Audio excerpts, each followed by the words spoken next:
જૂનાગઢ લોકસભાની ટિકિટ મહિલા ઉમેદવારને મળે તો કોળી સમાજના સમૂહમાંથી એક નામ ફાઇનલ હોઈ શકે એ ઉનાથી દીપાબેન મહેકભાઈ બાંભણિયા।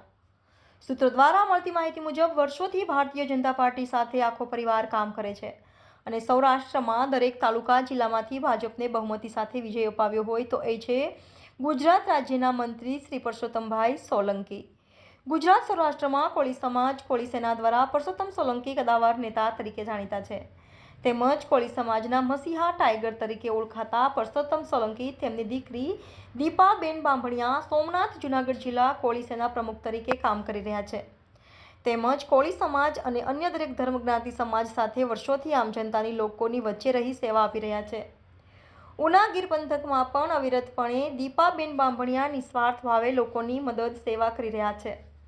સતત સામાજિક કાર્યો નિસ્વાર્થ સામાન્ય ગરીબ મધ્યમ વર્ગના લોકો સાથે કોઈ પણ પ્રકારનો ભેદભાવ રાખ્યા વગર લોકોની સેવા કરી રહ્યા છે। દીપાબેન બાંભણિયાનો અભ્યાસ ગ્રેજ્યુએટ સાથે FIBA વિથ ઇંગ્લિશ મુંબઈ ખાતે અભ્યાસ કર્યો છે ત્યારે કહેવાય છે કે અભણ અંગૂઠાછાપ નેતાઓને ટિકિટ આપવા કરતાં ભણેલા ગણેલા યુવા મહિલાને ટિકિટ આપવામાં આવે તો સોમનાથ જૂનાગઢ વિસ્તારનો વિકાસ થઈ શકે।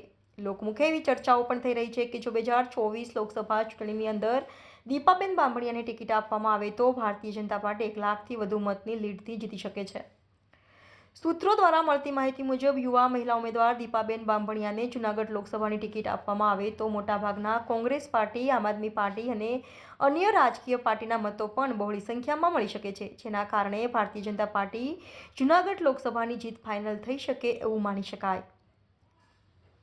સંવાદદાતા હર્ષદ વાઢેર, દીવ મિરર ન્યૂઝ, ઉના। નમસ્કાર મિત્રો, હું ફિરોઝ ઈરાની આજે તમને એક નવી વાત કરવા આવ્યો છું।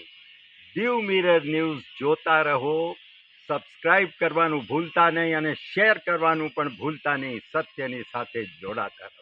નમસ્કાર દર્શક મિત્રો, હું છું પાયલ બાંભણિયા। આજના મુખ્ય સમાચાર દેશ વિદેશ ગુજરાત રાજ્યના તાજા બ્રેકિંગ સમાચાર નિહાળો દીવ મિરર ન્યૂઝ ચેનલ પર દરરોજ રેગ્યુલર।